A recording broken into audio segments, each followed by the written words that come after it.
এবার ৬০০০-এ মিলবে স্মার্টফোন। হ্যাঁ, শুনতে অবাক হলেও এটাই সত্য, আর এটাকে বাস্তব করেছে আমাদের স্যামসং ব্র্যান্ড। তো চলুন জেনে আসি এই ৬০০০ টাকার ফোনে কি কি ফিচার অ্যাড করা হয়েছে। তো ওয়েলকাম মাইম শো 3.9। কি অবস্থা, কেমন আছেন প্রত্যেকে? আশা করি প্রত্যেকে ভালো আছেন এন্ড আমিও ভালো আছি। তো কথা না বলে চলুন শুরু করা যাক আজকের এই ভিডিও। তো বন্ধুরা, স্যামসং তাদের আরো একটি স্মার্টফোন লঞ্চ করে দিল, যার নাম থাকতেছে স্যামসং ম্যাক্স 10।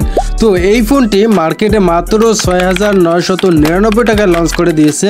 আর এর ফিচারের ক্ষেত্রে যদি কথা বলি, তাহলে প্রথমত এই ফোনটির কথা বলতে হবে ডিসপ্লে নিয়ে। তো বন্ধুরা, এই ফোনটির ডিসপ্লের ক্ষেত্রে ব্যবহার করা হয়েছে IPS LCD HD plus display, যেটা 16M কালার। সেই সাথে সাথে এই ফোনটির ডিসপ্লে সাইজে থাকতেছে 6.56 ইঞ্চি। সেই সাথে সাথে এই ফোনটির রিজলিউশনও কিন্তু ব্যবহার করা হয়েছে 720 এবং 1612 পিক্সেল। তো চলুন এবার কথা বলা যাক এই ফোনটির প্ল্যাটফর্মের ক্ষেত্রে। তো এই ফোনটির প্ল্যাটফর্মের ক্ষেত্রে ব্যবহার করা হয়েছে অ্যান্ড্রয়েড ভার্সন 14। সেই সাথে সাথে এর প্রসেসর ক্ষেত্রে ব্যবহার করা হয়েছে ইউনিসক 28 ন্যানোমিটার। আর এর সিপিইউ এর ক্ষেত্রে ব্যবহার করা হয়েছে অক্টা কোর 1.6 গিগাহার্টজ। তো চলুন এবার কথা বলি এই ফোনটির মেমোরির ক্ষেত্রে। আর এই ফোনটির মেমোরির ক্ষেত্রে ব্যবহার করা হয়েছে 32GB স্টোরেজ এবং সেই সাথে সাথে র্যামে থাকতেছে 2GB র্যাম। তো চলুন এবার কথা বলি এই ফোনটির ক্যামেরার ক্ষেত্রে।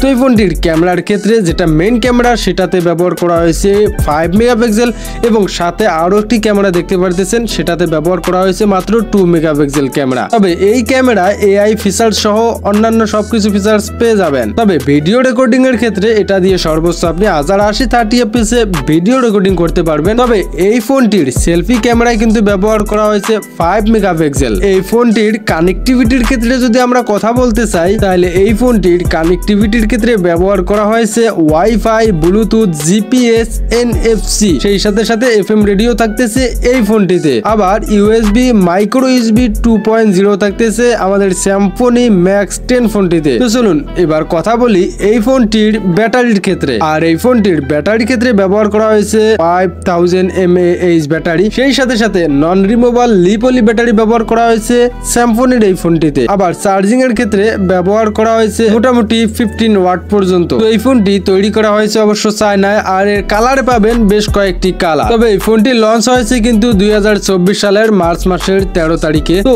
আপনারা যারা মাত্র 6 থেকে 7,000 টাকার ভিতরে ফোন কিনতে চাচ্ছেন, তারা এই ফোনটি দেখে নিতে পারেন। তবে হ্যাঁ, একটা কথা মনে রাখবেন, এটা দিয়ে কোনো হাই কোয়ালিটির কাজ করা সম্ভব না বা হেভি ইউজ করা সম্ভব না। তো আপনারা যারা শুধুমাত্র সিম্পল ইউজ করতে চাচ্ছেন, তারা এই ফোনটি চুজ করতে পারেন। তো ঠিক আছে, আবারও দেখা হচ্ছে নেক্সট কোনো ভিডিওতে। আপনাদের যদি কোনো কোশ্চেন থেকে থাকে অবশ্যই কমেন্টে জানিয়ে দিতে পারেন। আর চ্যানেলে নতুন হলে অবশ্যই সাবস্ক্রাইব করে রাখবেন। ফেসবুক থেকে দেখে থাকলে অবশ্যই ফলো দিয়ে সঙ্গে থাকবেন। তো ঠিক আছে, আজকে এ পর্যন্ত। খোদা হাফেজ।